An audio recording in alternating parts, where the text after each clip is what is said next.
We've all got our own problems, and you can't expect people to care about your problems. I learned that during the pandemic. We all learned a lot of lessons during the pandemic. Mostly that banana bread doesn't cure depression. We all learned a lot of lessons because everyone was stressed about COVID. If you had a problem that wasn't COVID, no one cared. My jaw stopped working. I couldn't open or close my mouth for 3 months during the pandemic. But it wasn't COVID, so no one fucking cared. People were like, oh, my granny died of coronavirus. I was like, well, I'm finding it quite difficult to eat my morning bagel, so we all have problems. I had to go to the doctor about my jaw, but you couldn't go into the doctor during the lockdowns, so you had to text them. On the Ask My GP app, we were texting our GPs. I was like, my jaw doesn't work, what's the fucking crack? Text back XOXO. She was like, lol.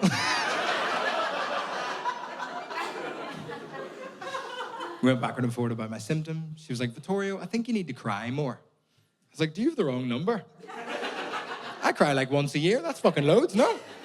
She's like, no, that's not loads. But what you've got is TMJ. That's what it's called. It's basically what happens when you haven't let yourself feel a feeling from the age of 12. It all builds up, and then your jaw stops working. I was like, fuck. How do you solve that? She goes, I think you need to apply for therapy on the NHS, which is basically like telling someone to apply to win the fucking lottery. There's no funding, there's no appointments, it's fucking terrible. But I wanted to eat my bagel, so I phoned up. I phoned up my local mental health service, and I don't know if anyone here has ever phoned up their local mental health service. It's interesting, the people on the other end of the phone, don't know if it's part of the job application or the interview process, all the people on the other end of the phone have a voice that makes you want to fucking kill yourself. I phoned up, I was like, I'm sad, my jaw doesn't work, send help. Hi there. Here's what we're gonna do. We're gonna put you in Zoom group therapy on the NHS. If there's ever a sentence that summed up the lack of mental health funding in this country, it's Zoom group therapy on the NHS. But I wanted to eat my bagel, so I signed into the call. I was nervous, my first Zoom group therapy call. It was me, 9 women, and the therapist, who was also a woman. I was like, nice. I logged in, tried to be brave, tried to tell the truth as much as I could so I could get as much help as I could.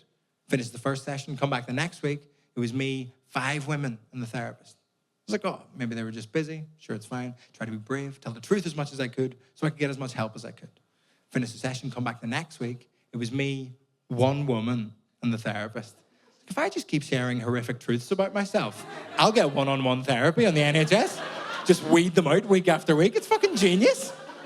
So I got a bit more time with the therapist than I thought I was going to get. I was like, what's going on? I'm very stressed. I'm very anxious. The therapist said, oh, Vittorio, I think you worry too much. I was like, do you have a degree? Because that's what I said. I know I worry too much. I'm fucking panicking Skywalker. Like, I know that I worry too much. She just parroted it back to me. It was so strange. It was like, my back home in Belfast, we've got this little dog called Cosmo. He's a little Cavachon, little fluffy thing. And he shakes every so often, and we didn't know why. So we took him to the vet, and they paid the vet a bunch of money. We're like, what's going on? The vet said, oh, he's got a transient idiopathic tremor. What does that mean? He shakes every so often, and we don't know why. Are you a vet or a thesaurus? What? But I was very stressed and worried during the pandemic. I was like, oh my God, I'm gonna catch COVID, I'm gonna give someone COVID, I'm gonna kill someone's granny. I was freaking out. The therapist was like, see, that's too much worrying. All you need to do is condense all your worrying into 20 minutes a day. Is that not a panic attack? 20 minutes of dense worry? That feels like a fucking panic attack.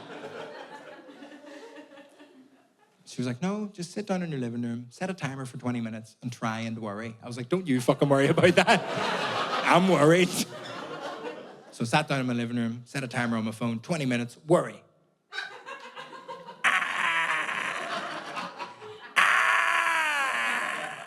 Woo! Beep, beep, beep, no more worrying.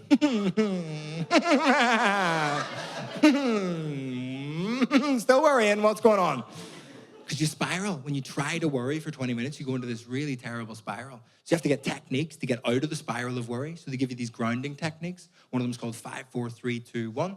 It's where you name 5 things you can see, 4 things you can touch, 3 things you can hear, 2 things you can smell, 1 thing you can taste. It's really helpful if you ever get stressed or anxious. Take that with you. It really centers you, brings you back into the room. So I'm sat there freaking out in my living room. I was like, okay, 5, 4, 3, 2, 1. 5 things I can see. I can see the park outside. I can see the TV, the Xbox, milk frother, milk frother. Cool, 5 things I can see, 4 things I can touch. Easy, I can touch my jeans, I can touch my shirt. I don't have a lot of stuff.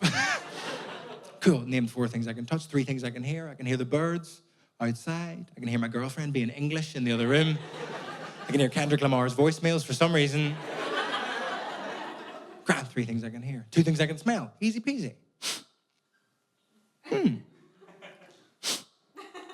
That's all right, we'll skip that one. Smelling's hard, we'll be all right. 1 thing I can taste, that'll be easy. Into the kitchen, open the fridge, grab some food. Fuck, I've got COVID.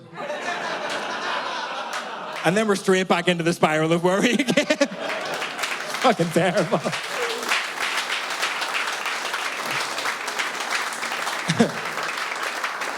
I did get COVID, I did get COVID. I feel like everybody got COVID, but it fucked me up. It fucked me up so much. I was so unwell. We'll do that again, and it was your fault.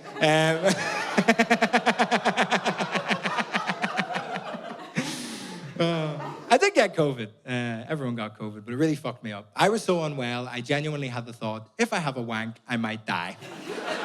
Which, when you live with Inception hand job, is very stressful. I went to bed every night, like, this is the last time I'm going to sleep. It's over for me. We're done. I was building a peace wall out of pillows. I was like, fucking stay away. I don't expect you to care about me and my mental health or my jaw. Like, my jaw's getting better. I just need to stretch it every so often. So if you see me after the show, going like that, I am not on coke. It's so annoying. People always think I am. People endlessly come up to me in bars. They're like, oh, mate, are you selling pills? I'm like, no, I'm depressed. You can't care about my problems. You've got your own shit going on. I think human beings can only care about 3 things at a time. We spoke about it earlier. You just run out of steam. You can't care about everything. You get a thing called compassion fatigue. That's what it's called when you try to care about everything. You can care about 3 things. You can tweet about loads of stuff, but I think you can only care about 3 things maximum.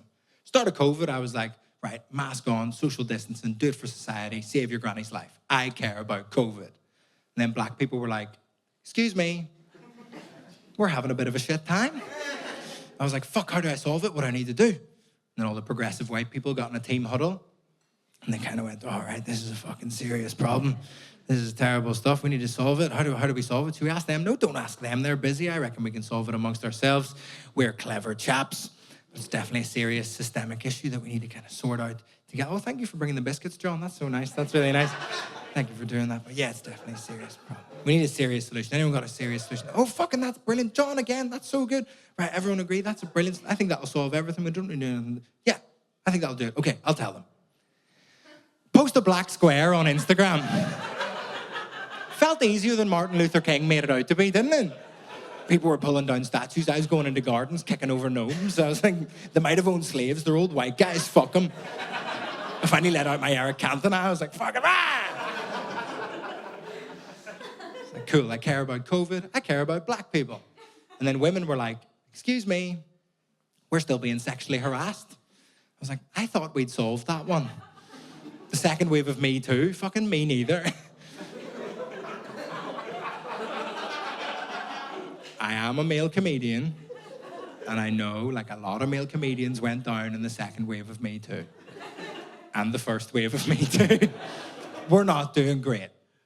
And to the point where I haven't done anything, but I started to get stressed. And to clarify, I haven't done anything. But you know when you're going through airport security and you don't have any drugs in your bag, but the guy at the gate just gives you a look, and you're like, fuck, I might. That's how male comedians feel right now. It's like, cool, I care about COVID, I care about black people, I care about women. Someone's like, oh, what about the war in Ukraine?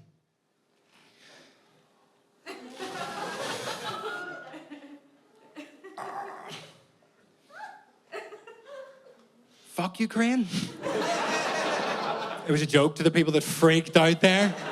Do you need me to say it? I care about Ukraine. Did that do anything? You know I can say that, leave here and punch 11 refugees. Like, it doesn't make a difference what you say. I can say anything I want up here. It's all bullshit. I'm not even Irish. Like, it's just fucking nonsense. It's not about what you say. It's about what you do. That shows what you fucking care about. Of course I care about refugees. I used to work out in the camps in Athens with refugees. I used to work with refugees in London. I say I used to work with refugees because one of them called me fat. And now I don't work with refugees anymore. I was like, listen, I didn't get the cardio of rowing across the ocean like you did. And if you're upset by that joke, I work with refugees and you don't. And also that refugee was my grandmother, so fucking cool it, all right?